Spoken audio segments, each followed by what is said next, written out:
everybody. Happy Saturday, and welcome to episode 34 of Reptiles and Cocktails. This one is going to be a very exciting episode for me. Every episode is an exciting episode for me, but this one is special. You always hear me say there's so many people that I admire in this reptile hobby, especially on the breeding side. But there are a lot of people that I also just hugely respect. I follow. If you want to say that you image them, like you copy some of the skill sets, you listen to the feedback, you just take everything that you learn from any time that you have the opportunity to watch them on screen. I get very excited to see this guest and along with her partner when they're on any podcast, any show, on Instagram, anywhere, just showing off who they are as wonderful individuals and their reptiles as well. So without any further ado, I just wanted to kind of just go through the comments, kind of say hi to everybody really quickly.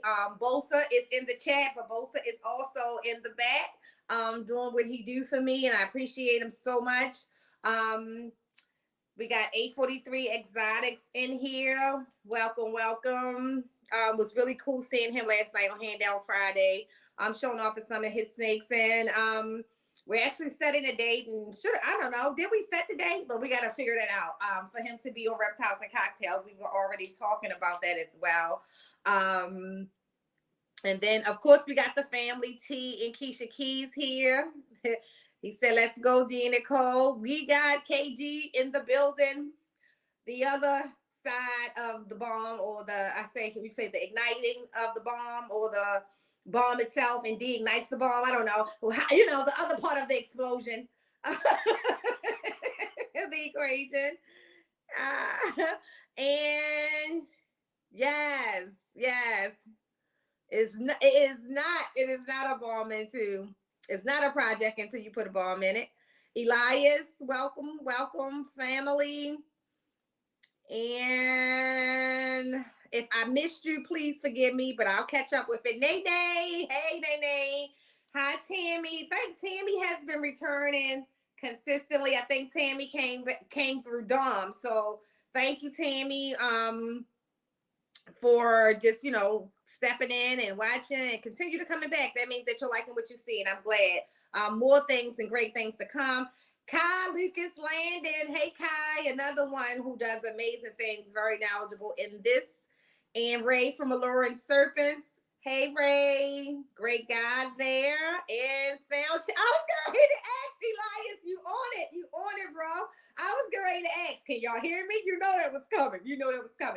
All right, so without any further ado, we're going to bring on our wonderful guest, and there she is, the wonderful Dee from Bomb Projects. Hey, Dee. Good morning or good afternoon. Yeah, well, it's good afternoon for us, but for Dee over there in California, it's still morning. Yep. I'm still wiping the crusted eye caps off from last night. Hey, Cole. Thank you. Perfectly engineered in the house. Another one. Very, very educated in this. So I appreciate you too as well. Dee, so let's start off with telling the people who is Dee? Who is Dee Delara? And just kind of tell people who you are, how you got into reptiles, and just where Bomb Projects is today. And then, Of course, if you have any questions for Dee, please put them in the chat, and I will make sure that both will grab them as we go along. Okay, good morning. So I am from Pasadena, California, born and raised, and been here pretty much most of my life outside of a stint in New York for a few years. Before doing this and, while doing this, I have been a creative director and marketing consultant probably for the last, let's just say, well, I don't want to date myself, but let's just go 20 years. It don't matter. You look good. You look good. It don't matter. It never matters. So that's what I've been doing for the last, 25 years. And, I started off working in the music industry as a creative director. My first job out of school was at Def Jam in New York City. Get out. Yep. Now Yep. I'm not, see, I didn't know that. Never heard that. Yep. Yep. We So, gotta have a whole nother conversation then, girl. oh my gosh. I came out of a design school. I decided to move to New York, and I thought just like get in there and just figure out what I could do in New York. And yeah, my first job was literally at Def Jam, with Russell Simmons and Leor Cohen. And the first people I saw at work were like Method Man and Redman and LL Cool J and I worked with Eric Sermon. All these people that I had always been listening to, like, were literally in front of me. Do you know Kevin Lyles? Of course I know Kevin Lyles. So you know my god sister, Sandy Lomax. I don't. Oh, okay. I don't know if they were together at that time, but Okay. so yes. So that was in 1990. Let's see. 1995. Okay. Yeah. So I worked over there on Varick Street in New York City with all those folks. Wow. It was a long time ago. So yeah, so then I came back here to LA and I worked in music also at Universal. And then slowly got into film production and that's really what I do now. So I work doing creative consulting for the film and photo studios, production rental houses, and so how I got into reptiles though. Because how did you get from that to that? Right. Well, Kylan, of course. Kylan, my business partner and great friend who I've known since I think we were 20 when we first met. So I think it was at the beginning of the pandemic. He's like, let's go pick up a snake. And I pretty much am down to do whatever Kylan wants to do. So we went and he bought a snake in, I don't know, some podunk city. We drove out there, and after the second time, I was like, what's going on with these snakes? Anyway, he was like, I want to raise them. I want to breed them when these ones get bigger. And, Which was 2 years ago. So, 2.5 years ago. Yes. So that was 2.5 years ago. Everybody take note of that because I want to come back. I'm going to come back to this later on during the podcast. But that was 2.5 years ago. Count it, y'all. Everybody in the chat, breeding ball pythons, small projects, 2.5 years ago. Go ahead, Dee. Yep. So, Kylan mentioned he wanted to breed these snakes. I was like curious. So then I started asking a lot of questions, namely, is there any money in this? Right. Mm-hmm. So, and I think like 3 months later, we had probably, I don't know, 40 snakes.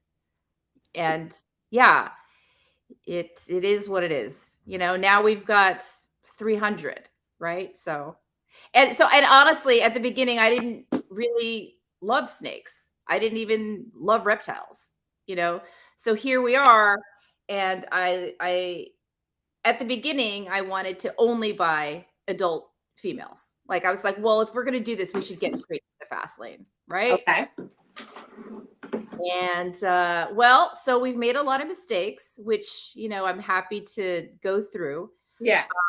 But, after having bought, let's just say 40 breeder females, I started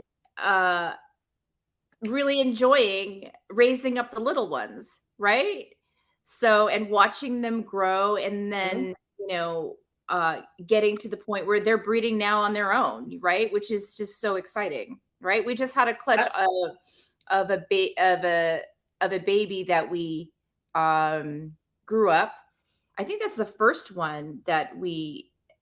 Yeah, she was I think she was a G-stripe hidden gene Woma, and we bred her to a banana clown, and so yeah, we have her babies now, and it's really exciting, So I'm stressing on the 2.5 years because yes, and no one take this. I think everybody worked their magic in their way, right? Yeah. But when I got into this, one of the things that I knew from everything that I studied was I didn't want this to be a 10-year progress. I didn't even want it to be a 5-year progress for me to get to some magical genetics, right? Yeah. You see a lot of people on a daily basis. I mean, it's a guy named Jose. If anybody know, I don't know if he's here. I'm assuming he has to be out of the country, honestly, because he types a lot of stuff in his Hispanic native language. But he has some amazing snakes and a lot of quote unquote world firsts. I see this every day, but a lot of people think it takes 10 years to do that, or it takes 20 years because we're modeling, or a lot of people are following these footsteps of how other people did it. Yeah. I want you to elaborate on what you and KG did differently, because clearly, if we look at any of your snakes now, you guys been doing this 15, 20 years, according to status quo. Well, okay. I don't like to do anything slow, right? So like nothing slow. And I make really rash and quick decisions, right? So obviously, it was a big learning curve for us too. Kylan had 2 snakes, right? Mm-hmm. And then, every day I would call him and be like, got another 3 coming, right? So we had to expand really quickly, get into it really, we had to grow quickly. And it just so happens that, we had the means to do it at the time. The pandemic had hit strong, and for just some blessed situation, I made some really good decisions, in the stock market at that time. And I was like, fuck it. It's just another investment. Let's go for this. Right. Yep. And, Kylan was really excited. We were both excited. So we did it. Yes, there are so many decisions I would have changed. Like if I knew now what we would have like if I knew back then what we would have invested at this point, we would have made totally different decisions. We'd be further along than we currently are, Right. But I think that we couldn't have gotten here without making those mistakes, There's no way. There's no way. And I wouldn't have made any of the decisions, or he wouldn't have, if we didn't make those mistakes, right? Right. At the beginning, we were happy just to have, a clown, or a Mojave. And then it quickly went, and it went from that to where we are now because of the relationships that we've forged with some of the breeders and the friends that we've made along the way.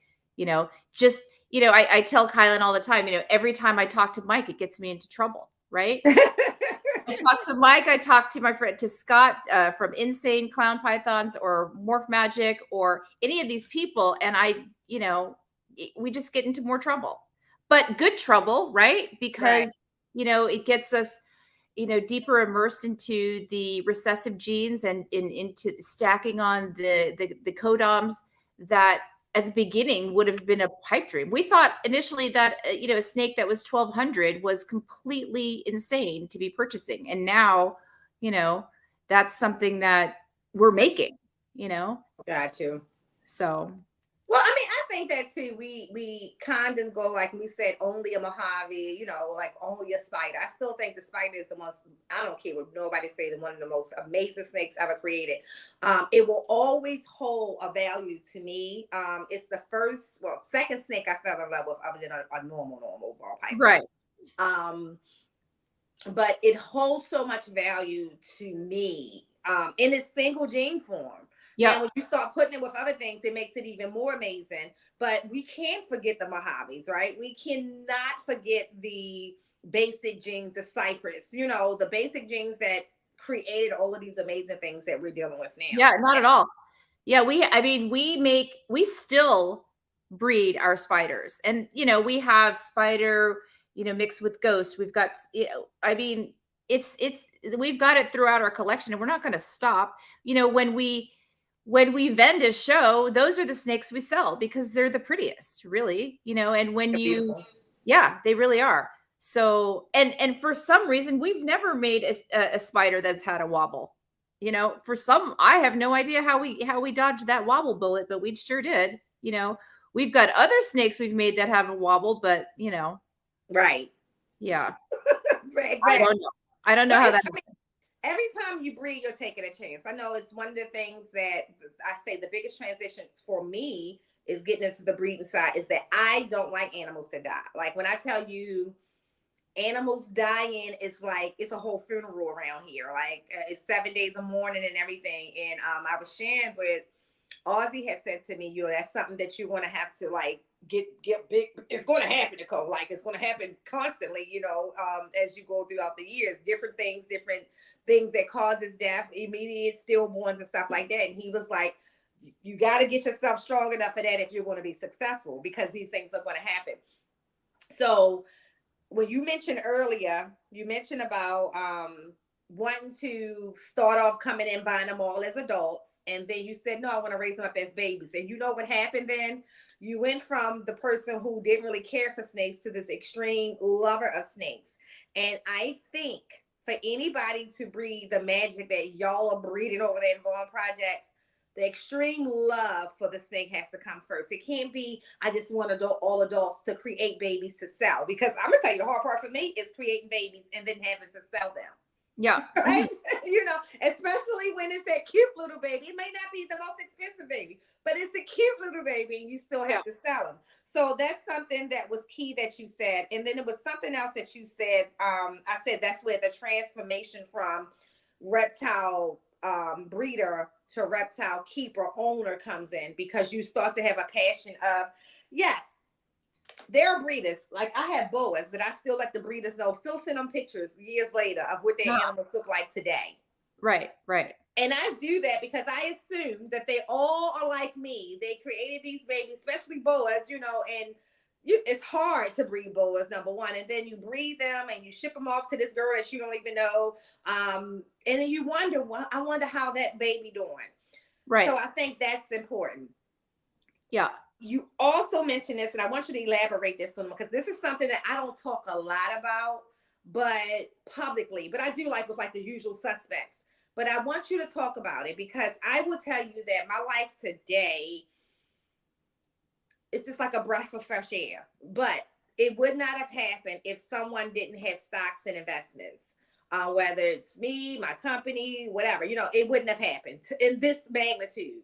Right. And then my husband has always been really, really big on stocks, to the point, Dee, like, I just like, let me know when they hit, because all the money you invest, I don't have that kind of, I'm not that kind of investor. I like to see a quick return. What do you think, or what would you say to people who are making ball python money today, and how they might want to think about, because I know your situation started before you got into ball pythons, because apparently if you hit big, just, you know, a few years ago, you already was investing in stocks. Yeah. But for people who are making this kind of money, what would you say? Well, right now, I think that hold on to your money, because the stock market is so volatile and who knows what's going to happen, right? I'm not really investing right now too much back into the market.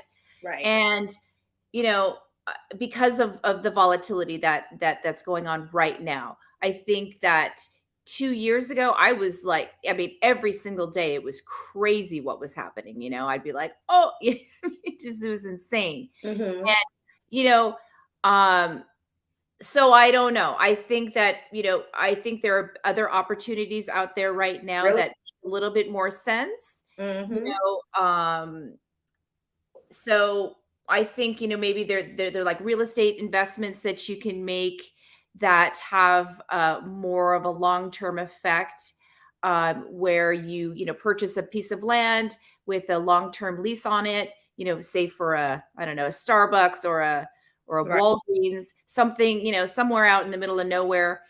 And you know, I have a one of the clients that I work for. He's a mentor of mine when it comes to investment, and he is legit when it comes to that. You know, so he's got Walgreens all over the country. He's never even visited, right? Right. You know, they just happen to be sitting on his land. So those are the things that I'm interested in. You know, and when it comes to investing in the snakes, you know, Kylan used to tell me at the beginning, well, you know, this is just another investment, right? And I'd be like, okay, yeah, right. And I also mentioned earlier, you know, it's not very hard for me to make a decision, and I've made a lot of the decisions in my life just based on my gut instinct. You know, whether it was to start this business with Kylan, whether it was to, you know, buy my house, whether it was to, you know, a lot of the decisions that I've made, you know, so. Yeah, I just happen to have been working hard for, some very specific clients who treated me well along the way. And Yeah. because of that, we're doing something that all of those clients think I'm crazy for, right? So, and it's just funny. It's Nobody actually believes that I'm actually interested in reptiles, the people who knew me before, right? But what they do say is, if anyone's gonna kill it in that world, it's going It's to, you. right? And that's it. Yep. And not listen, I can't do any of this without Kylan. And the reason, of course, sure, I can buy snakes and but I don't have the passion to sit and watch videos, on end, right? And I can't watch, I love Billy from Mutation Creation, but I can't watch his video from the very beginning to the very end. It's Yeah. like, oh my gosh. And there's like, and Kylan sends me video upon video upon video, and he knows the genes like crazy. And if he doesn't know the genes, he studies the genes. I don't have the attention span for that. I've already moved on to the next thing. I'm thinking about, what can we do here and what can we do here and how can we make this better and blah, blah, blah, blah, blah. Right. So while I'm like juggling, so many things, he's, laser focused on, trying to, you know, be the best when it comes to, learning and understanding about whether it's the monsoon or ultramel or, whatever genes he can. So you said that, the two of you work really hard together to establish what you have. What would you think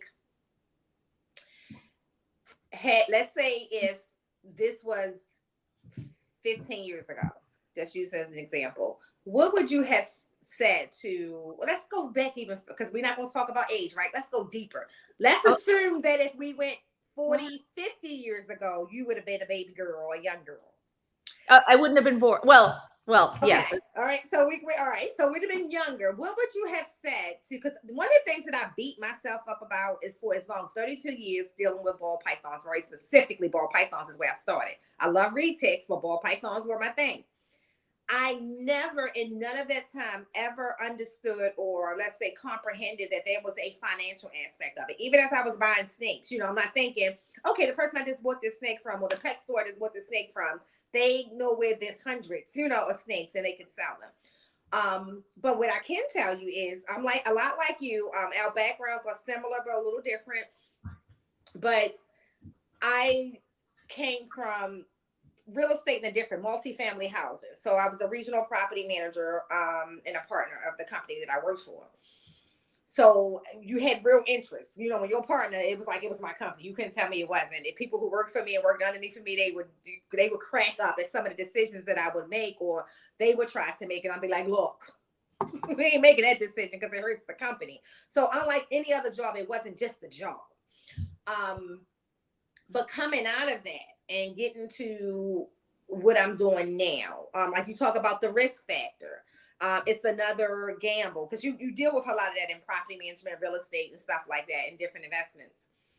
But what I find is when I really sat down, because I'm a numbers person, and took every snake that I plan to pair and what the possibilities of them are, the return on investment is greater than any other investment I can think that you can put in the stock market or anywhere, and as quick of a return. Because if you actually plan to sell your snakes, if that makes sense. Oh, yeah. Well, you're right. We have so many snakes that we're like initially like planning on selling, right. But they're all still here, right? And that's what I'm getting to, the holdback theory, because I'm telling you, that's where me and my husband want to fight, because I am like the snake lover, right? But I promise you, when he realized that this snake that you created is $20,000 and it's 8 of them, and he's calculating what that financial come up is, it's going to be like, how would you explain that mindset to an unintelligent breeder like myself, or someone else that's getting into breeding, of how you say we're not selling that snake, and we're holding that snake back for whatever year, how many years?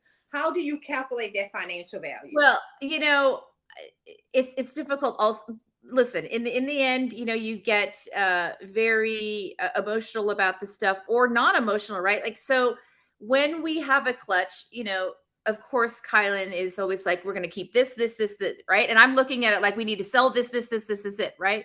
And then in the end, we have to make the decisions based on what will work for us in the long run, right? Like, if we can breed that back and make more money in 3 years, great.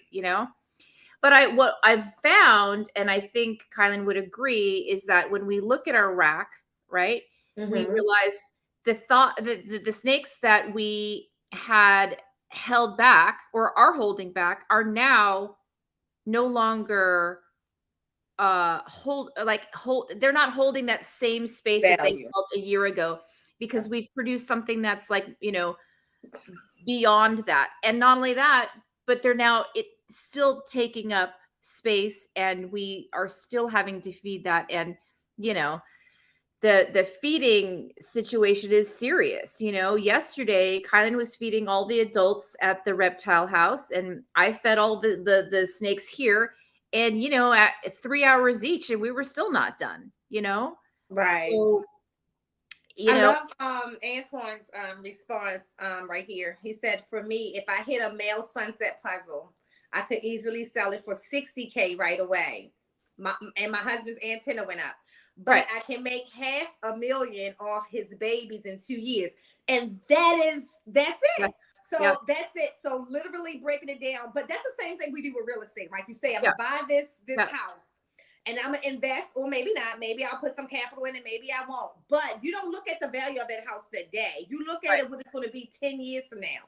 Right. And we have to look at snakes the same way.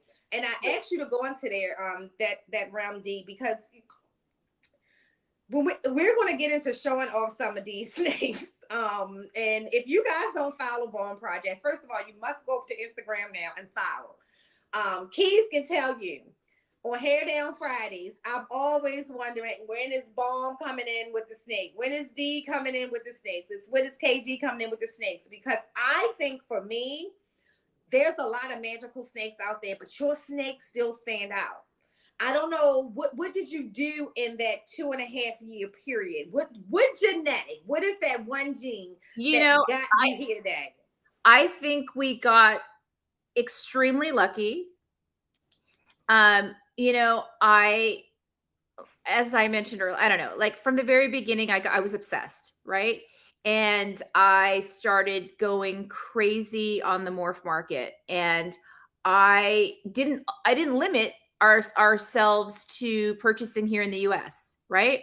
I was Right. like, fuck it, let's go buy snakes from Europe. And I remember telling Kylan, I'm like, we can just fly there. We'll just go fly there, and we'll go look at them, and blah, blah, blah, blah, blah. And it didn't, nothing. I think it's because, just, I've always been exposed to, to travel and the world, and nothing really seemed unattainable. Right. So we were buying snakes from Europe, and we were buying snakes from South Africa. And, you know, um, we got lucky with some of the babies that we made. And Kylan Okay. recognized that there was a gene there, and that's the gene that we're calling the bomb gene, right? Mhm. And I wouldn't have noticed that if I was sitting on it, right? So and this was like, it was crazy, because he's like, we're going to hold every snake back that we're making with this. And I was thinking to myself, oh my God, Wait that's like, oh, a minute. Everybody in the chat, y'all can hear KG saying that too, right? yeah. I'm like, are you crazy? Because, Is that for sale? No, it's not for sale. right. So, yeah. So, again, it's a big learning process. But yeah, so I think just being fearless in your purchasing, and your gut instincts, you can make some crazy shit happen. And also recognizing, when there's something there, that you have to listen to it, right? So What in the hell does Antoine comment mean? in a parallel I know universe, it's an this would inside be a joke. podcast about people that plant pistachios. That way we could ask. Okay, so I love Antoine. Antoine is funny as hell. This Hell, guy is isn't he? Isn't hilarious. he? Yes. And And he I don't be trying. It's without effort. no, I mean, it doesn't take much. His brain just works that way. So we were just in Las Vegas, Antoine, Kylan, me, Mike, a bunch of us, right? And who I love these people. I just can't this is one of the things about reptile breeding that is just really surprised me. I thought initially when Kylan and I had talked about this, I was like, are we going to be doing those? Are we going to be vending shows? Are we going to be doing this, that, and the other? Right. And he's just like, absolutely. La, la, la. Right. And I'm like, okay. Well, then once we did our first one, I was hooked. And, I'm pushing him to, I pushed him to do Pomona, which he didn't want to do because it was his birthday. But we just have so much fun every single time we do a show, even if we're not vending. Right. So, and the surprising thing was, having met Antoine, having met Mike, and Troy from Best Dressed, all of these people who I consider friends, and that to me is actually a surprise, right? And we just went to Amsterdam. We met Dean over there. We met who else did we meet? We met Sanders from DDI, and those people are cool as hell, right? And I consider them friends now, and it's awesome, right? I think speaking of that, when I think of you talk about the friendship, you talk about the people who helped y'all along the way. And I'm just gonna put this out here. My recent purchases from you guys, let me just let y'all know I know how much stuff costs. If I don't know anything else, and I'm not going to go into numbers, but the blessing that you guys give to others, is it because of that experience of the people who kind of helped you along the way? Where so this snake that definitely could be this amount, I want this person to have it for this amount, and this is what you should do with it, like that type of stuff. Where does that Honestly, come from? that mindset is all Kylan. I without getting too emotional or whatever, he is probably one of the most giving people I know, and he is always happy to give and give and give, right? And that's his little love language over there, right? Yep. He's a giver, and that's what he does for people. And yeah, he's done it for me, since I've known him, and he does it for others. And mostly he does it for up and coming breeders, because I mean, why is he going to need to do that for a breeder who's got their feet in the ground, so yeah, we're constantly hooking people up, right? And I've had to learn to like be okay with that, because Mhm. I am literally a strategic business person, right? So I've had to like learn to be okay with that. And but I think it served us well along the way. Yeah, I point that out because we had a sidebar conversation before, and how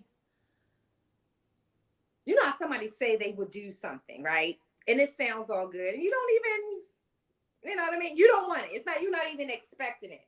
I will tell you that there are so many people who are blessed in this industry, and from my personal experiences with them, you got to believe in what blessings is, and it's not always giving away something for free. I don't believe in that, Yeah, right? yeah. But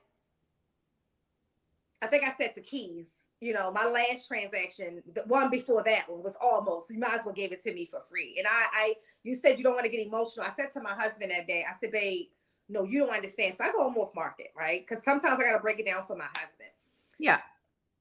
And he can't fathom how there are so many people that I don't know, like there are people that I've known all my life who have not extended the grace and Right. the mercy that the people in the reptile community has. So I'm breaking it down for him, and me doing that helps on the other end, because the one thing I said to him was that this type of stuff that happens for me, because you guys, Ozzy, just so many people, Patrick, just so many people.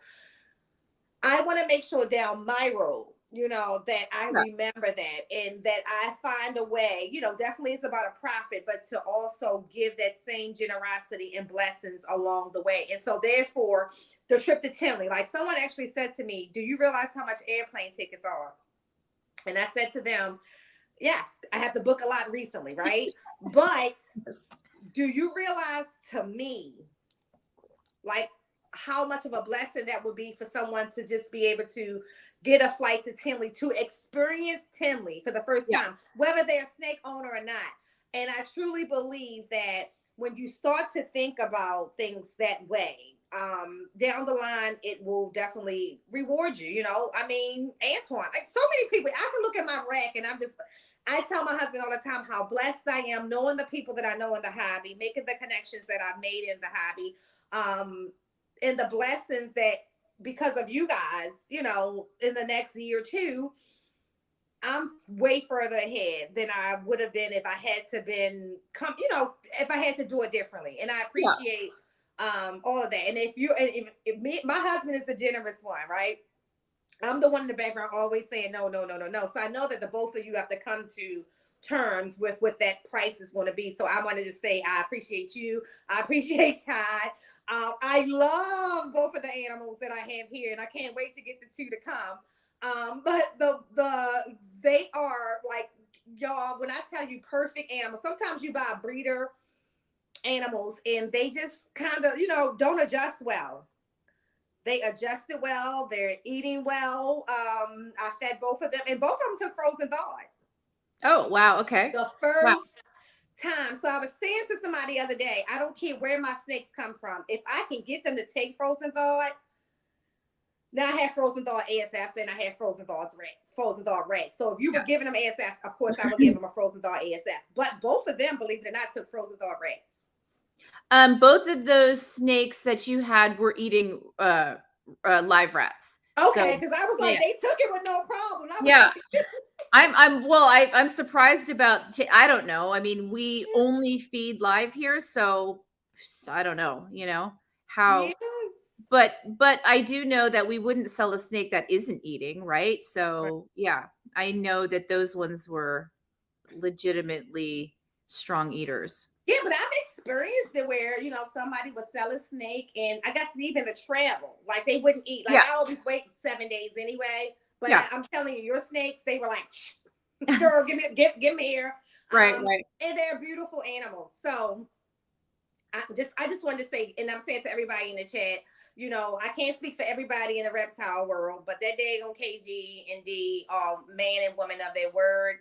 And I could not wait to get some of your stuff in my collection. And now all I want is I need y'all to make some little bomb stickers, right? Like the little of your logo. And when you send the animals, so we can put them on our enclosures too, because I want everything to be specified bomb. Done. I will do I'm that telling you, that would be literally so next cool. week. No Thank you. problem. Make a note. Bomb stickers. I got my pen right here. So we always talk about an exit plan in case of a fire, right? So Uh-huh. anything that's labeled bomb, just grab the tubs on your way out, please and thank you. I would actually need those for here too. Not that I want to like pick and choose, Yeah, but I'm telling you, it makes. I mean, the reality of it is that if something bad happens, you can't save them all, right? That is true. Yep. It's So true. label them. Yes. Well, I mean, all our snakes are labeled here, and I would know which ones to go to first. But yeah, I think having that like neon sticker would make it, a big difference. That's awesome. Now, Yeah. how about so when you guys travel, do you have help with the kids that helps with the animals, or do you have to utilize your other breeder friends? So it's a combination, so we also have rats here. So we are breeding our own rats. So with the rats, we have, Kylan's has several good friends who always help us out with the rats. None of my family members are interested in helping with any of the rats or the snakes. They're just not down with it, right? Hold on one second. My son is deciding to make as much noise as possible. No, you're fine. You're fine. And Austin, You're fine. It's fine with us. And so so that's that. And then when it comes to the snakes, Kylan's daughter is always willing to come through and feed and give them water and look in on them, you know, while we're away. And that's what happened when we were in Amsterdam. She came through, and his friend's son was watching the rats, you know, pretty much every day. Cool. Yeah, I'm fortunate. We have my son and my nephew. My nephew don't really handle snakes, but he will, you know, for his aunt. But Yeah. my son can do anything when it comes to them. So we're actually fortunate. And then the retakes, if you feed them good, they typically won't move for 5 days anyway. So Right, exactly. Well, that's the thing, you know, that people don't realize that, you know, you can leave these snakes for a good week or two, and they're happy as a clam. You know, when you yeah. get back, you know, they're in the same position that they were when we left. So there might be So some eggs, but you guys have two different facilities, right? Or the rats are in a different place than where the everything rats are here downstairs Okay. in the basement. Okay. So, you know, which is always a fun story every time I have a service person come down there, right? Like, FYI, this is what's going on down there. All the babies are here, and Okay. then and you know, all the juveniles too, and then all of the adults are at our snake facility about a mile from here. And so how do you balance that? Like, I mean, usually Kylan is overseeing all of the adults, right? And you know, he doesn't really like me to get in the way of his husbandry. it's magic. His husband is magic. His husbandry magic, and I sort of look in on most of the snakes here, although he also does most of the cleaning here. You know, he's very specific about the way he has things and likes things. So, you know, that's how we operate. And oh yeah, so then of course the rats, you know, I feed those babies every day. Okay. Look in on them. And how many colonies of rats do you have? We have, I think, about, let's just say 11 racks at, you know, 6 drawers a piece. So anywhere between like 60, 66, something like that. Some of them have 5 drawers, some has 6. Okay. So we're breeding, you know, both the Norwegians and the, you know, desert field mice. Okay. All right. So what is the platinum pairing that you guys are working on now and trying to produce? I know the bomb gene is something that you're trying to, I guess, you know, solidify. But outside of the bomb gene, what is your two favorite pairings for this season? Well, you know, I think that yeah, anything with that we can breed that snake to is great. But you know, I was really from the very beginning, our plan was to make pandas and to make urban camos, right? That was the goal, like number one. Like day one, we thought, okay, well, which snakes are the most beautiful and which ones sell for the most money? And that was the goal. And we've yet to make either, right? A panda or an urban camo. Although we did make an urban camo the other day who's got a serious kink. So that one isn't going to, you know, make it. But I think that after that, then I was really into doing the Hayabusa. So I think we made a few just recently. Those are downstairs. It's still in the incubator. They before they're shed. And that was a overseas gene, right? No. It was well, originally the hurricane was, but we got a black pastel hurricane het clown, and we bred it to a hurricane clown female, right? Yeah, exactly. And we got that hurricane clown female from Straight Fire, and I think that was the first, you know, like big purchase, breeder female big purchase that we made, right? Okay. And yeah. But, you know, that paid off. And Spicy X, I wanted to go back to that question. Dee, will you be in Arlington? Yes. We are going to Arlington. Kylan will go in on Wednesday. He's going to be herping with Tish and Earl from Lone Star. And I've decided not to go herping with Tish It's Earl from Lone Texas. Star in It's Texas, Texas. right? I was like, well, I'll meet you later, right?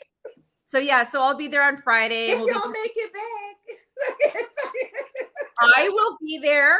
I don't know if Kylan will be back from his herping AG, be excursion. careful. That's Texas. They got real you did. California got some real ones too, but Texas got the kind of stuff that you got to sit there and play the orange or red riddles and stuff like that. I ain't got time for that. I remember once when I was in South Africa and I was on a safari, and they said, if you are bit by this one snake, go find a shady tree.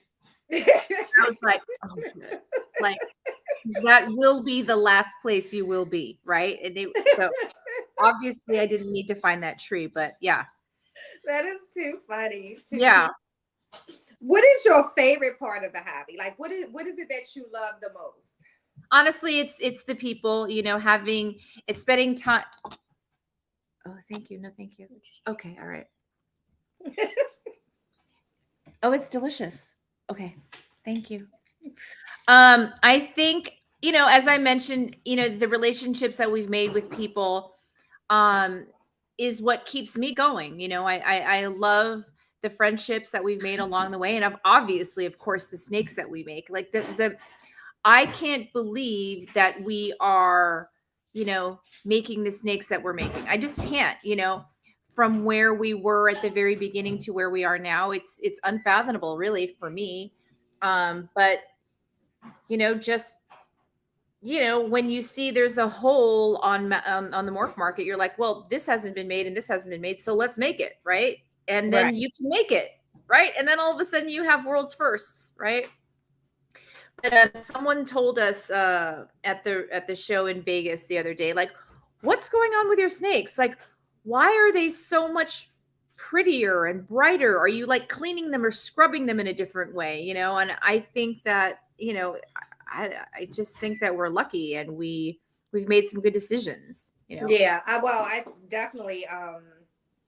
But I think at the end of the day, this is about luck anyway. Because you really think about it, you could have 2 single gene snakes, and let's say one of them you got from a pet store. You thought it was a single gene, and then you pair them and then produce something that you had no idea was in that snake. Especially back in the day, because a lot of the normals came from across seas even back then. Right. I can remember like going to the pet store and certain pet stores, like they literally checked for mites at that particular time before they sold you the snakes, because the snakes had only been here in the States for a couple weeks or whatever. So that's always a possibility, and which I think still happens today, that when you start to see like these older breeding snakes and these very random genetics that comes out when snakes are produced and the babies, you're seeing these rare mutations that you wouldn't even know, because you thought you just bought a normal ball python. So I think that some breeders, and when they have a rack full of snakes that have recessive genes hidden in there, but they can't sell them, they will sell them to a pet store and not let them know that it's het for clown or het for whatever, because the average person isn't going to be buying a snake from Petco and going to be breeding it, right? Right. It happens, right? So if we have a rack full of snakes that happen to be het for pied or het for clown, taking up room, we'll do that too, right? So get lucky along the way. But what I did want to mention, you had asked like what are the lessons that we've learned, and I wanted to let people know. No, Austin. Okay. That is a lot better. Is that, I think from the very beginning, you have to decide what you want to do, right? And actually what you want to spend. If we knew actually what we wanted to spend and what we wanted to make, we would have made smarter decisions way earlier, right? And that's why, we look at some breeders and we're like, holy cow, they just started off, but they're making, whatever, let's just say a confusion clown, stranger, blah, blah, blah, blah, blah, blah, blah. That's because they were like, okay, well, I'm going to buy this $20,000 snake and this $20,000 snake, and we're going to put them together and look what happens, right? and they're further along than any one of us, right? Right. Because of that, and they've spent less than we have over the last few years because of, a few smart decisions that they made, right? So, Oh, you think and when would you think you'll see the business being profitable? well, I mean, we're selling snakes now, obviously, but we're not going to make the return on our investment probably for another, I mean, unless we're super lucky, maybe 2 years. Right. You know? I'm Okay. trying to be realistic, Yeah. I if we create only bangers, if we, then, maybe a lot sooner than that. And then Right. that would be great. Um, but to me, it's not just about that, right? We want to make amazing reptiles, and honestly, for me, it's about the brand, building bomb projects into something that's beyond just the reptile breeding, right? And that was the goal from the beginning, at least in my mind, right? So Mhm. we decided that we wanted to make You snakes. see Kylan's comment? What do you say? Oh, hell no. Next year we getting off the red. Kylan doesn't do the bookkeeping, right? He's like, hell no, we're getting out of here like next week. If he saw the books, he would be like, okay, maybe 3 years. Um, yeah. Wait, I forgot what I was going, what I was talking about before, but You were just talking about, the oh lessons. yeah. So yeah. So the goal here is to think beyond just making amazing reptiles and creating bomb projects into something that it actually is now becoming. When we are at a show, we walk in, I see strangers that I've never met before wearing our shirt. And that's what we wanted, Right. I think that the plan was uh to create something along the lines of the Supreme. I don't know if you know that brand, Supreme. It is a skateboarding brand, right? Or Okay. a brand that levered the skateboarding um, uh, culture, right? Okay. So when you look at ball pythons and reptile breeding already, right? There is no streetwear brand, or there is no brand outside of maybe Canova, but I don't think uh people in Japan are wearing Canova and you would recognize that on the street. But for me, that's the goal with bomb projects, right? And that's hence of even having the interactions with the traveling and going to the Whatever, different yeah, shows at it's different places. yeah, it's to do this, but let's say next year there's an opportunity to do another business, whether it's in San Francisco or Canada or wherever, and that would be another bomb project, right? Right. So I don't think we need to limit ourselves to the reptile world, right? Um, although we're extremely immersed and passionate about it, but it doesn't need to be limited to just that, right? And which is Yeah. why also the name works for so many things, right? Yeah. We're not creating bomb snakes, we are creating bomb projects, and these explosions should be happening in several different markets, right? Yeah, that's awesome. Very, Yeah. very awesome. Now I did have a quick question. Mhm. Whatever it was, somebody else had put it in the chat. Oh, I think it was prophecy, but someone Mhm. asked, do you use feeders? Like for me, I'm in a retic world, so Yeah. I always like get people asking me, do I have ball pythons to feed to retics if they died or anything like that? Do you use anybody to, I want to say, wasted the like the snake that was kinked that we know is not going to live? Would you give that to a breeder, or you just have them disposed of? I mean, we don't have any. Okay. No. The answer is no. And Okay. so again, also with this, on the one hand, there's me who I'm much different than you in that regard, right? Right. The first thing in my mind is like, we need to do the right thing, right? Right. Kylan, for him, the right thing is to keep it alive and let's see how it goes and blah blah blah, right? We have, I think I can see 5 of them here who are in our, like, hospital ward, right? I think we both agreed that those ones were worth, like, keeping and growing up, and they're doing well, right? So we'll see what happens with them. But if they actually pass away, If they actually pass away, we dispose of them. We do not okay. feed them. Yeah. Yeah. Because I really was. I mean, I'm gonna be honest. Like being in the retic world, there is a whole nother like business opportunity for someone who actually see. I can't feed the animal to animal. I'm just that's why I don't have like certain snakes, but I get it where people who have king cobras, and that's what the snake would eat anyway, say, hey, Nicole, do you have any ball pythons or any breeders who lost ball pythons that they can ship the babies to me to feed to the king cobra? So that was his question. And it really, king cobras eat other snakes. Like I've seen them even eat worms. And I don't know how in the heck they can eat a whole worm, but I've seen them eat worms. And I just couldn't do it. It's no different that I cannot euthanize rats to feed, even though I'll feed frozen thawed and even though I have live, I can't do what happens in the middle because of, Oh, yeah. yeah. For some reason, listen, I have done so many things in the last 2 years that I would not have thought was in my wheelhouse or my world at all. I mean, even the Okay. fact that I'm thousands of rats downstairs, right? Mhm. Like the first night that we had the rats here, like we just had one rack. I thought I started having nightmares, like, oh God, they're gonna escape and they're right.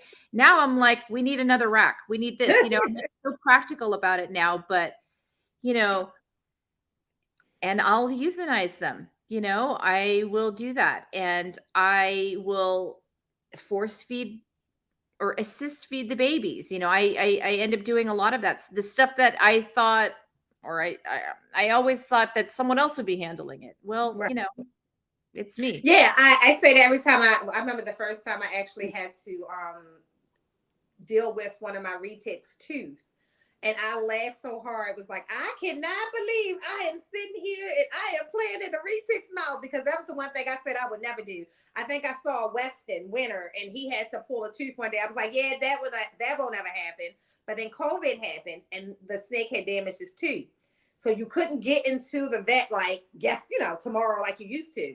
I literally had to perform that tooth, pull the tooth. I could see it, but pull the tooth. And retics have rolls of teeth, and some of them Yeah. are like serrated. So now you're seeing it up close and personal too. Now I definitely don't ever want to get bit by one either. But I will say that I think the animal was just like so patient with me because it knew I was trying to help it. Right. And it Yeah. didn't like, act crazy or anything like that. I had my son, of course, help because you got to keep them positioned. But yeah, so I think there's a lot of things that over the years I'm telling you on the breeding side, I think that's going to be the hardest transition of reptile keeping for me is when I'm hatching animals that are not healthy, the stress of it all. Like I just hope that heaviness come off of me right away, or it never happens. That can happen too. I pray for that all the time, but I've been told over and over again, girl, it's going to happen, forget it, and you just got to figure out a way to get through it.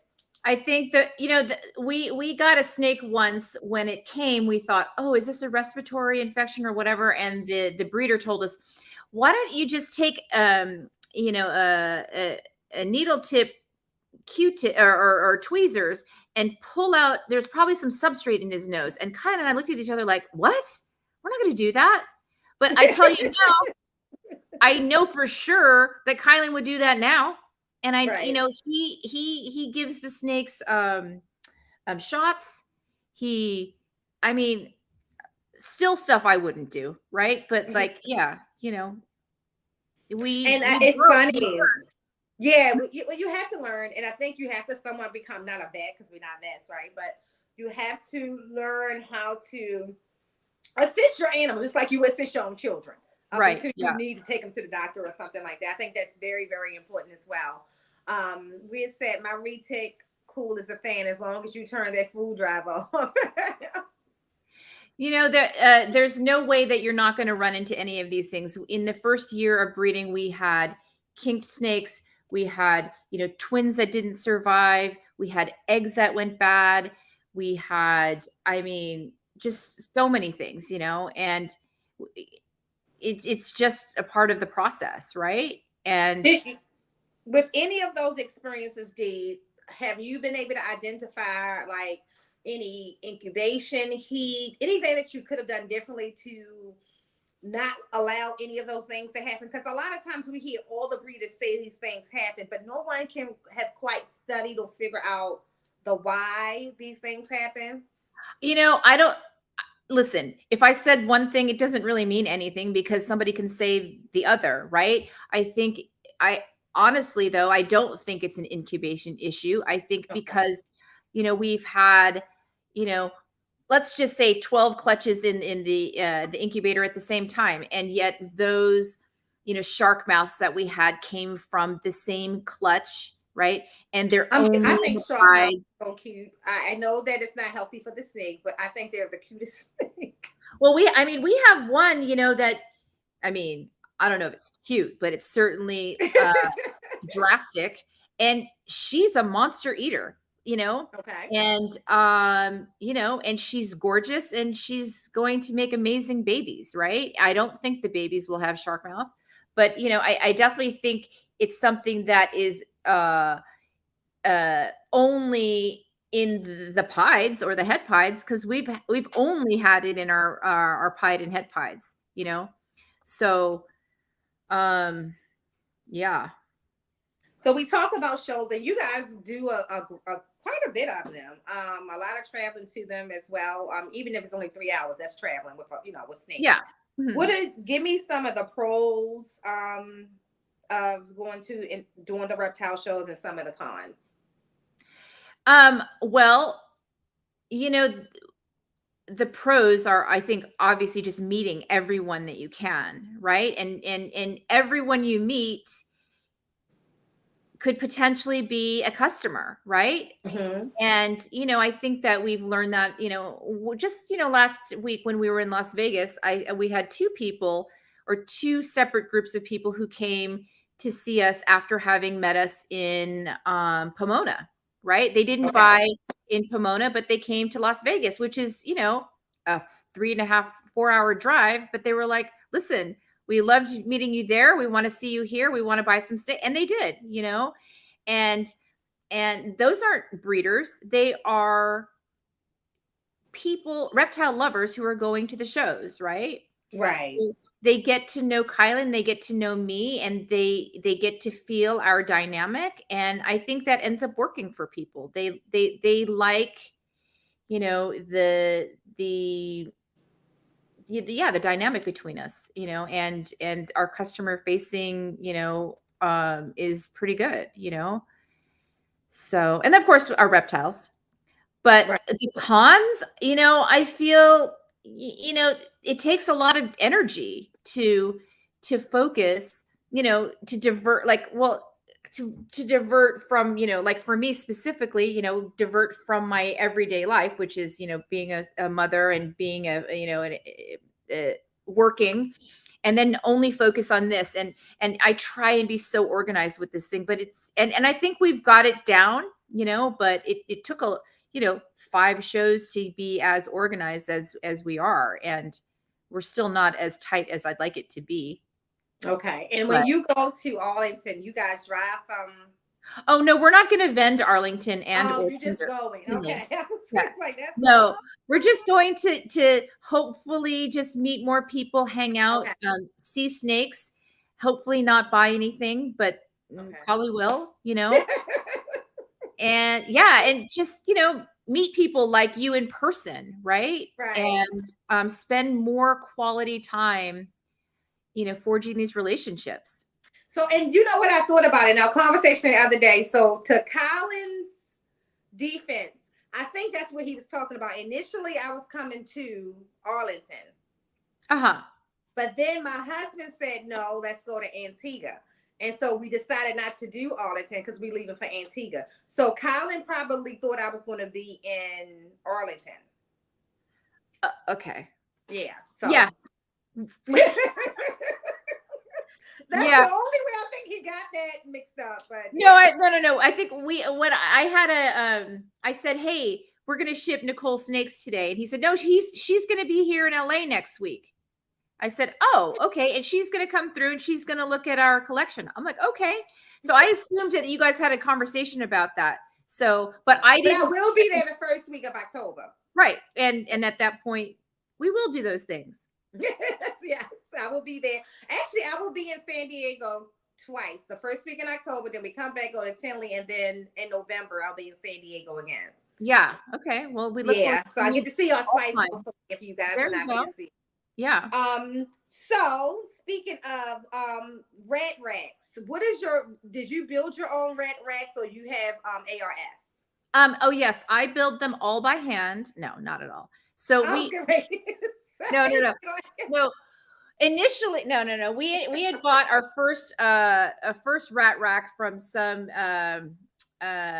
breeder and rat or some rack maker here, close to Miguel over there at Always Evolving.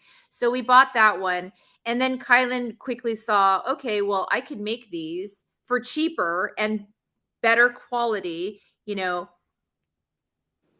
a day. So he's made all of the other racks. They've and he keeps improving the models every time. And so we use Freedom Breeder tubs, okay. and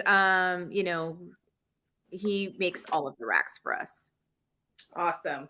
Yeah, my husband makes the racks. Thanks to Keisha, like she was very helpful when we started. It's still annoying to me that because I still use the black tubs and I still have like this one rat who can figure out no matter what I do how to chew a hole in that tub. He will never come out. That's the funny thing. I have a camera on him. He'll chew it just to peek out. Oh my gosh. Never come out. Wait. And so, like, if you do not stop, I think it was Keith said he normally feeds them off. You're going to get fed off because you're teaching the rest of the ones how to do it. But we still use the black tub. I like them otherwise. They think they're perfect otherwise. And the fact that one just always does it. Well, so the first rack that we had, the first rack that we had has those tubs, right? So we have, one rack of like 5 drawers, and we have the Norwegians in there. And then next to it, right, we have a rack that Kylan had made, and it has all the clear tubs. Now, we've never had a rat chew out all the way through, right? Never. But the desert field mice have, right, from those black ones. So we moved on to the Freedom Breeder tubs.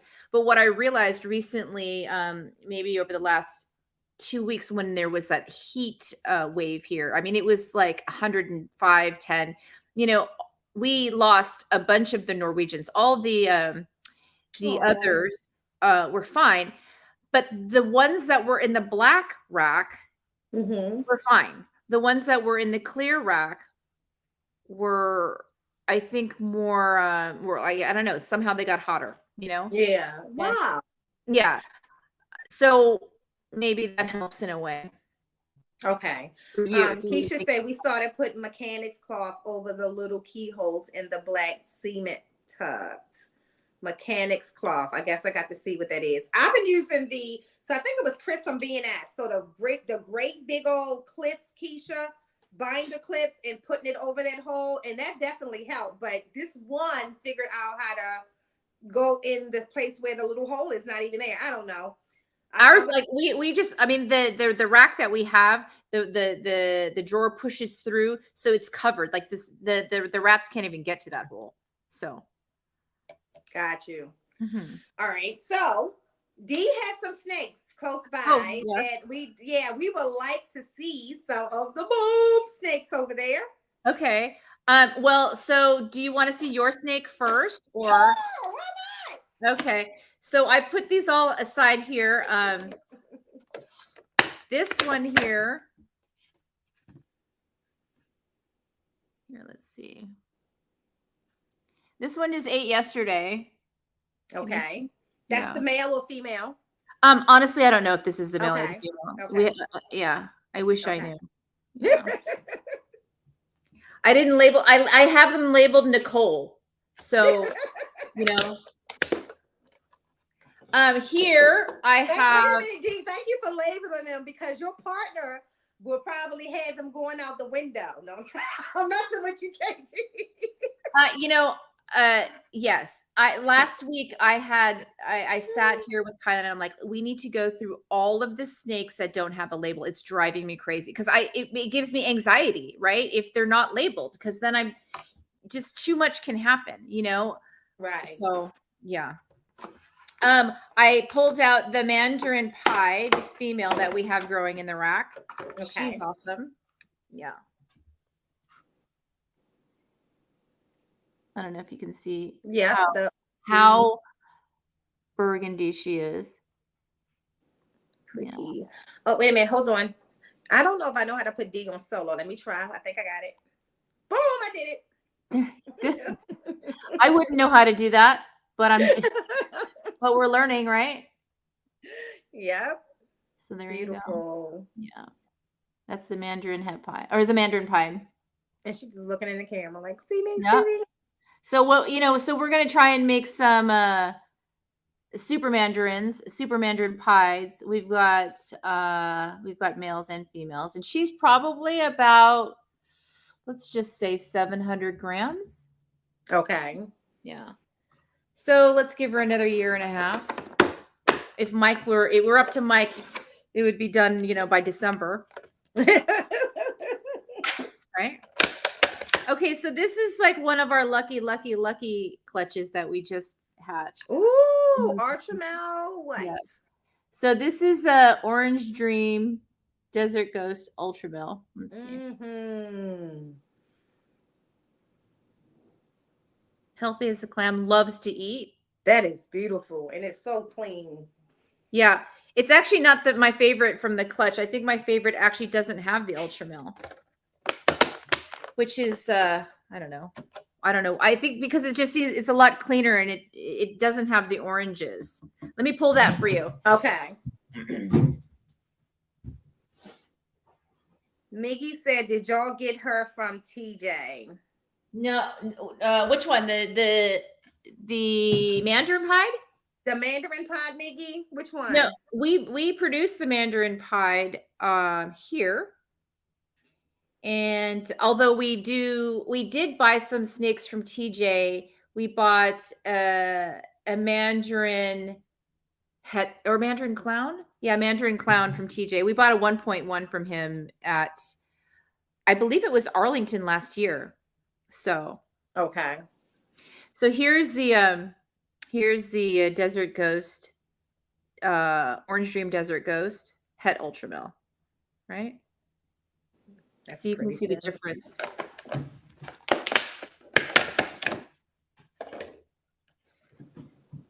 So there's the difference. Yeah. Actually, see how crisp that is, right? Mm-hmm. Oh, sorry. Definitely. The Orange Dream Desert Ghost is one of my favorite snakes. Yeah. Me too. And so we got super lucky because we went from a het to a double het to a double het, right? So it was an Orange Dream double het Desert Ghost Ultramel to the same, right? And we got extremely great odds with that. And we have another clutch coming from the sister of the one who laid for us. So we're hoping that we're going to make something, as exciting. And if we do, then we'll probably release some of them, right? Because we're not releasing any of the visuals from that clutch. We'll be just selling the hets right now. And then we just, we made some pinstripe, Orange Dream pinstripe pies with my son's snake, right? So this is something that he was super excited. Oh, that's pretty too. Yeah, this is a pinstripe Orange Dream pie. Hey Phil. Yeah. Show your new favorite. Your new favorite. I can't do that. So yeah, I can't do that. I made an impulse purchase recently, and I just don't want to share it yet. Okay. It's one of those snakes that I've wanted from the very beginning, and I just don't know how it is that I want to, you know. And I know it's hard for Kylan because he gets excited about these things. So I know he wants, but it's, you know He what, said, maybe this "Go will get just the be, look." He said, "Wait, go get the stranger clutch." I'll go get the stranger clutch. Those are in the basement. So you guys are going to have to put some clown music on while I go down there. But here's a black pastel. Here's the bomb jean. See, that's just beautiful. Yeah. So this is a clown. And no, So it's not for sale, y'all. We ask all the time. no, this isn't for sale.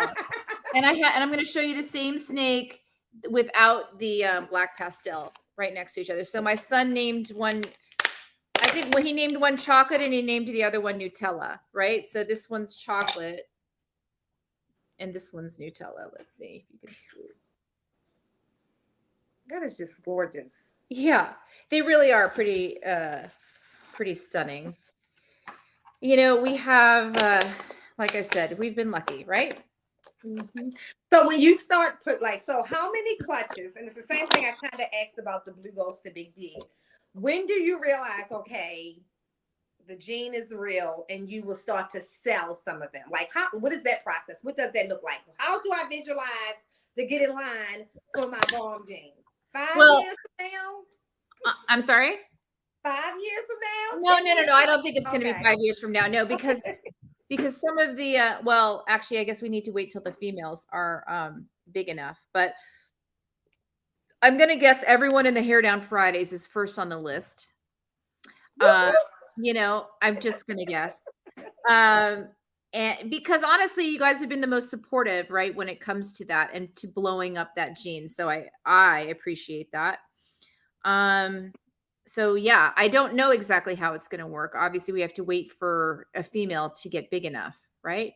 Okay. Yeah, to prove it out to make a super or. Yeah. All right. And so what happens, because remember, I'm retarded when it comes to the breeding part. So let me not say retarded because my son hates that word, but I'm a little slower. So does Lizzo and everyone else.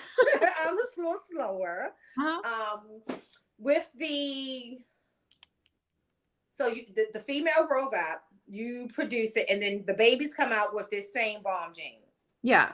Mm-hmm. So, or a super form of the bomb gene. Exactly. Yeah. And then you're comfortable enough to start to let others have it.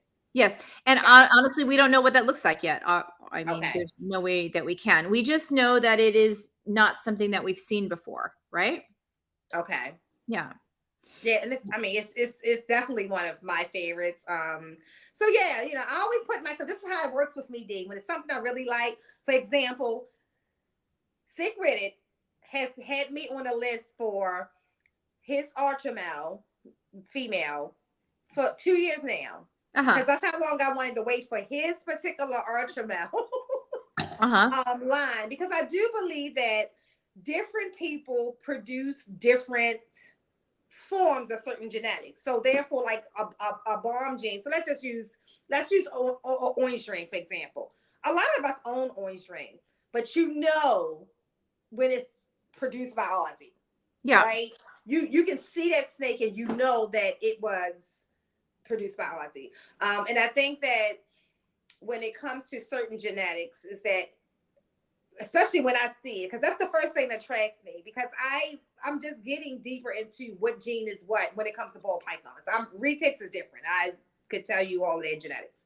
But when it came to ball python, I never really care about the significance of what the gene was of value. I always care about what the snake looked like.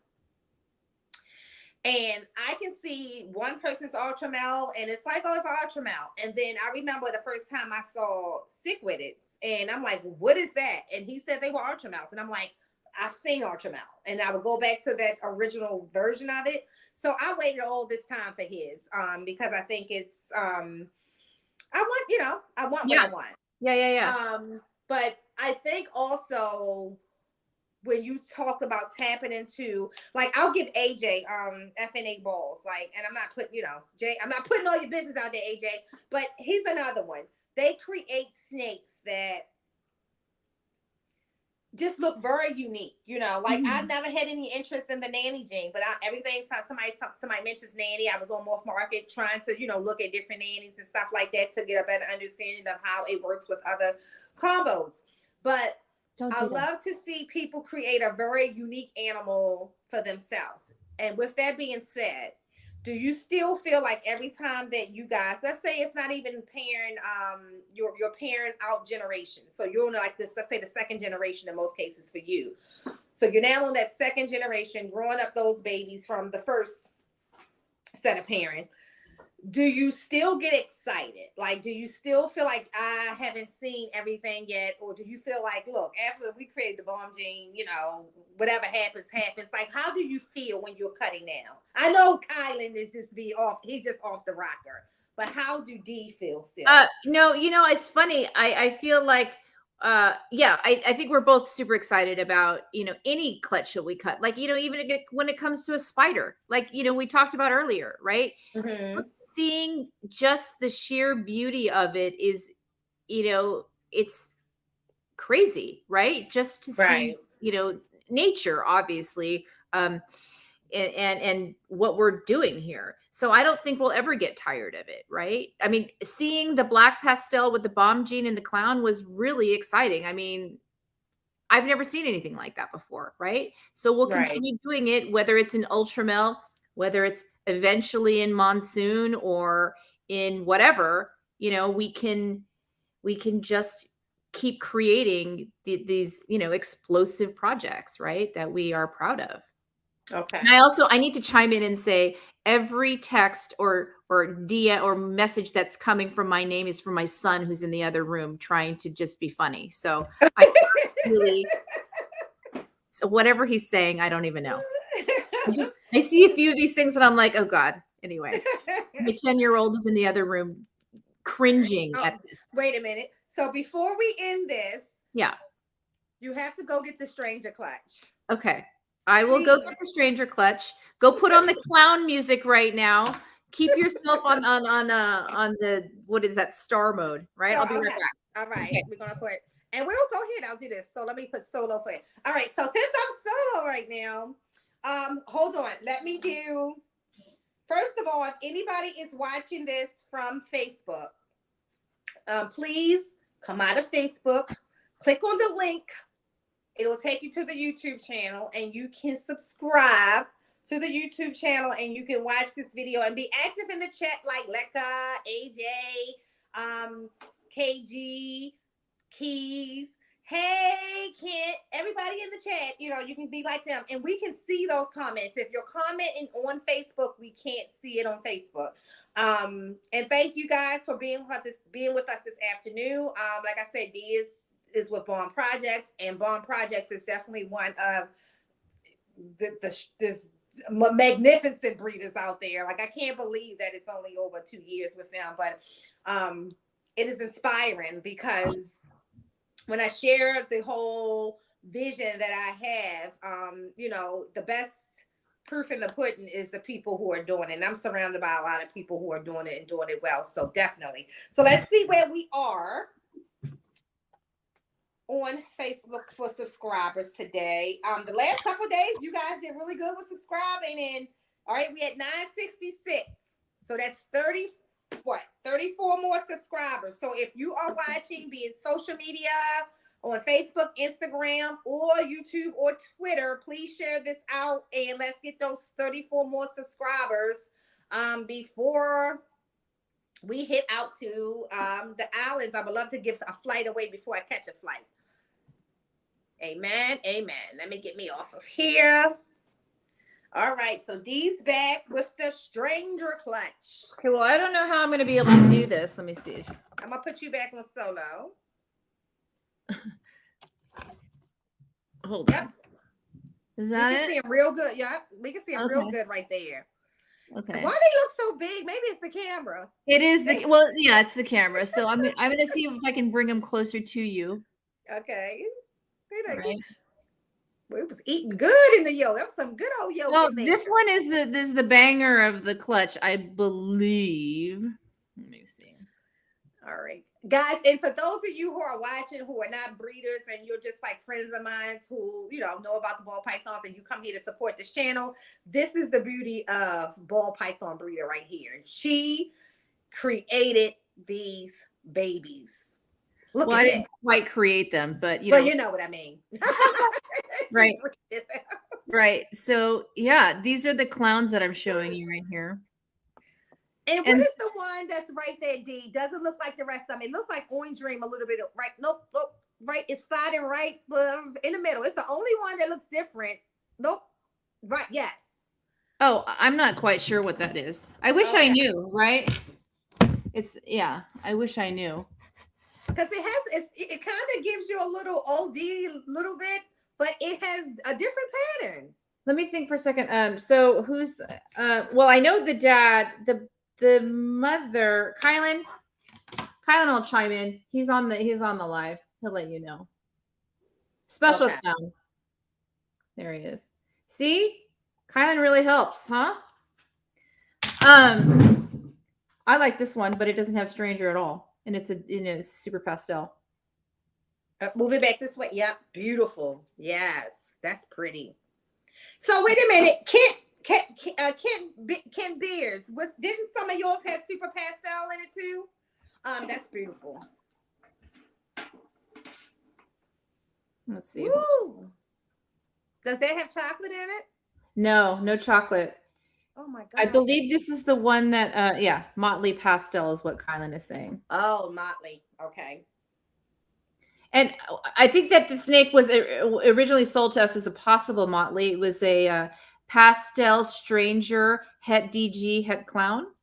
Okay. So this is an exciting clutch for us, but the plan is to actually breed it, and we have been breeding him to some het DG het clowns or clown het DGs. So we should be able to make a visual stranger clown DG this year.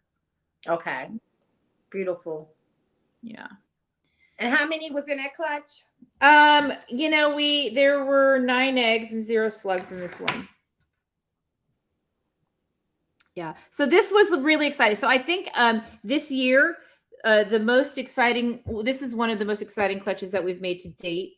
The ultra male DGs were also exciting, and the Hayabusas, for me at least. Kylan might have another. I would tell you, ultra male DG, that thing is beautiful. Oh yeah, it is. If you want, I can bring him back on to the scene. Yeah, bring that one back. So for those of you who missed it, I'm surprised I haven't seen. Well, Kent came in here. Kent heard ultra male. But Jossie and Kent normally jump up like Beetlejuice whenever you see ultra male or they hear it. So it's in there. You can see it with the there's the ultra male, and then there's Desert Ghost. Yeah, and then the ultra male Desert Ghost. Exactly. Beautiful. Yeah. Now, how many of the ultra male Desert Ghosts produced? Just the one? No. Oh no, we did one. Did you ask me how many? How many babies did you get that were actually ultra male Desert Ghosts? We have 2 that are ultra male Desert Ghost orange dream. So there's one is orange dream and one is a super orange dream. Okay. So yes, and then I think that's just from my recollection, but I know that we had, I can see 10 babies from that clutch, right? Okay. So I think that 6 were hets and 6 were visuals, and some iteration of the visuals, right? So, yeah. So again, what percentage of what you're producing now that you think that you're selling versus holding back? You're hilarious. I think that, obviously we gotta get rid of stuff. We don't have the room, we don't have the room. Honestly, do we need to keep both? We don't need to keep both the super. I don't know the sex ratio of these, but I don't think we need to keep them all, but we probably will. We'll figure it out. We have to I think we got to test for whether the visuals that aren't ultramel, if they are 100% ultramel, and then we can sell them. So We'll do that some was another genetic testing. question. Are Mhm. you going to be testing? Yeah, yes, we have to test. I'm not sure if they're doing the ultramel test right now. But we've got to test for ultramel. We got to wait for that because that could potentially mean the difference between the snake being, let's just say, whatever, you know, Right. 2,000 or 5,000. I don't even know, right? Correct. Yep. Or 10,000 or 20. And then also with the hurricanes, we've got to test for clown, right? Because they're all pos het clown. Okay. The ones that aren't, yeah. So yeah, I think we have a few visual clowns in there. So yeah, so we just need to do that. And once we do that, then we can put them on the market. But before then, we've got so many snakes that we're trying to get rid of right now. We don't have our morph market updated, but if you are interested in anything, just let us know. I mean, we are inundated with snakes, right? And happy to give everyone, a little Lady Tiz discount, right? The usual suspect discount and then the other people discount. No. Right. Yes, you are right. You are right about that. There is one, Yes. There's a threshold, right? I mean, it's privileges. It's privileges to be a usual suspect. It No, is. all jokes aside, I will say that first of all, shout out to T Keys because Dee was always one of the people that I would interview. But I can tell you that Terrence kind of sped it up because I was doing this all female thing, and then he was like, "Well, you want to?" I mean, Dee's traveling. Didn't think you want to do it now, and I was going to do it later down the line. But I'm glad we were able to fit it in now because I do think, first of all, I'm glad to see you out visually more. Because there is a whole nother cute face to Bond Projects, right? And I think that.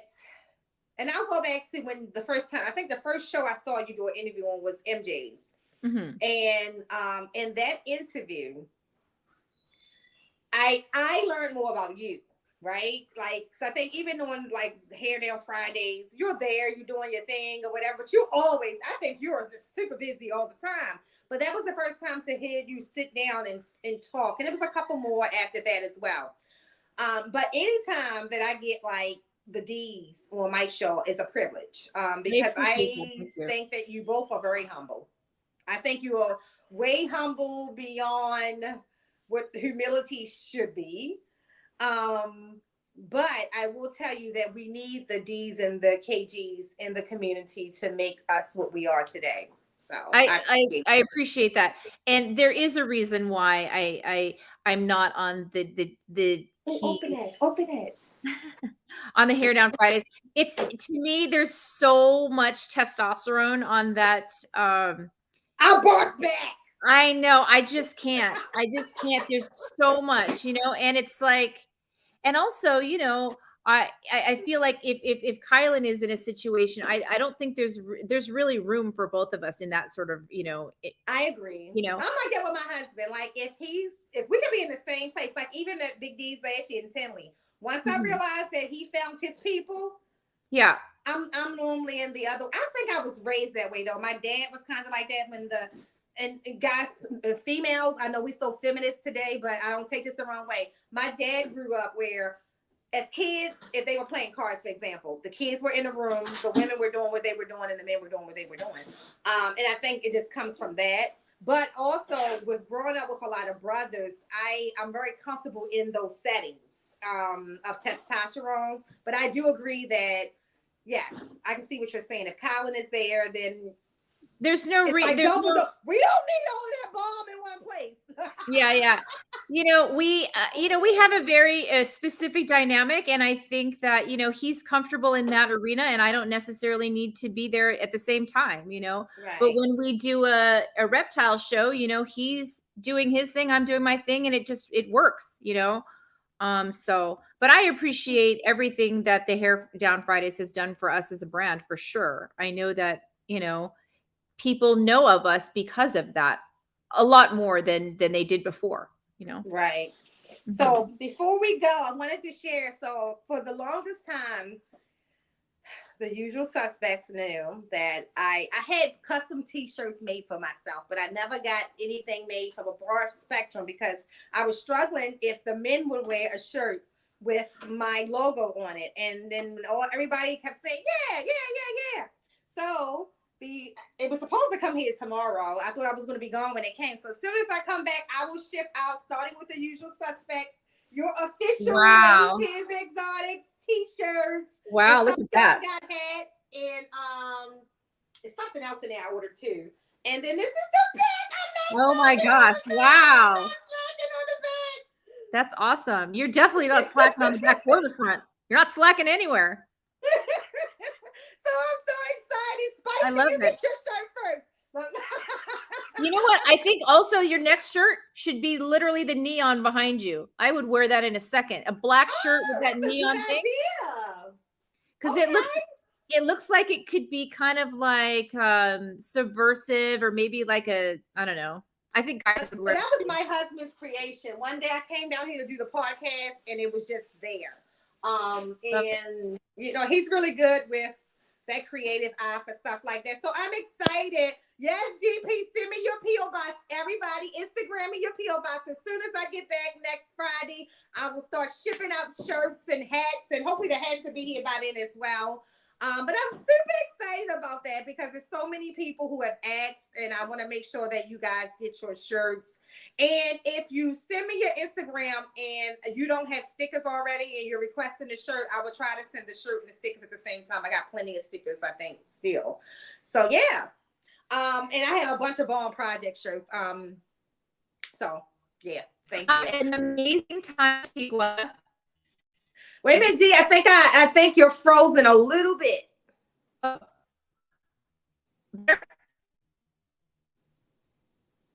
Let me see. This way I can see you. Okay, can you hear me? I can hear you now. Okay, I said have an amazing time in Antigua. Thank you. Yes, I've never been there, but you know it's on the list. So it's definitely it's my husband's favorite island. My favorite island is Turks and Caicos. I actually told Ozzy to visit recently, and he totally agreed that it was the most amazing place.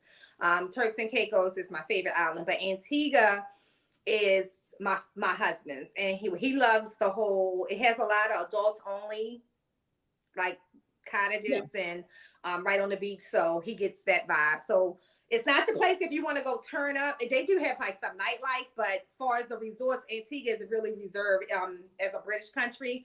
But I love Turks and Caicos even more. So I'm not a turned up kind of girl, but you know, I definitely like to go scuba diving and chill and you know. Hey, Mitzi. Yeah. Yeah, well, thank you so much, Dee. Thank you all in the chat. And as always, thank you, Bosa. Bosa's in the back handling it like he always does. Thank you. And everybody share this video out. Let everybody see the amazing Dee Bone Projects. Remember to ask your friends to subscribe. I would love to see that 1K today. Like if you want to see a girl really get her crunk on, let her see the 1K today. Let's do it. And I will book that ticket before I leave. So please, please, please, share, follow, subscribe, look up Bone Projects. They on Morph Market. Dee said they haven't updated everything now. So Instagram Dee or Bone Projects and through Instagram. Dee answers right away. If Dee doesn't answer, KG, but Dee answers right away all the time. And just make sure that you get to see what they have available. I can tell you that don't sleep on Bone Projects. I think that we're going to be having this conversation 10 years from now, and a lot of people are going to wish that they had gotten a snake or two or a few from Bone Projects over any other breeder out there. I'm just being, honest. So we're going to see a lot of our, like I think somebody was saying it last night on Key's podcast. We got to remember that those of us who started 2 years ago are the Aussies and the Canovas 10 years from now, 15 years from now. So don't think it's not possible. And some of us, when we think about Bone, for example, they started in an accelerated area than even the Canovas and the Aussies did. So imagine that. So yeah, just continue to produce, continue to be vigilant, continue to be excited. I tell you, can't produce in his first clutch. I've seen that clutch all week everywhere. And like I told Keys, you can't knock him because he's super excited. And I'm sure I will be the same way too, especially when the odds are in your favor. So with that being said, we're going to let everybody in the chat go. Bye, everybody. Bye, KG. Thank See you. y'all I later. appreciate it. And I will definitely be communicating with the suspects. This is a no social media trip, but I can communicate with y'all through Instagram. It just won't be everywhere. And I just thank you all so much for all your support. Dee, this has been a pleasure. I know I will continue to get some very informative information from you, and you guys will continue to be successful. You will continue to grow that brand in a way that you envision. I love the fact that bomb projects won't be just snakes. Just be a bunch of daggone bomb projects. There you go. That's it. All right. Bye, everybody in the Thank chat. you. Dee, just hold on 1 second. Okay, I appreciate it. All righty.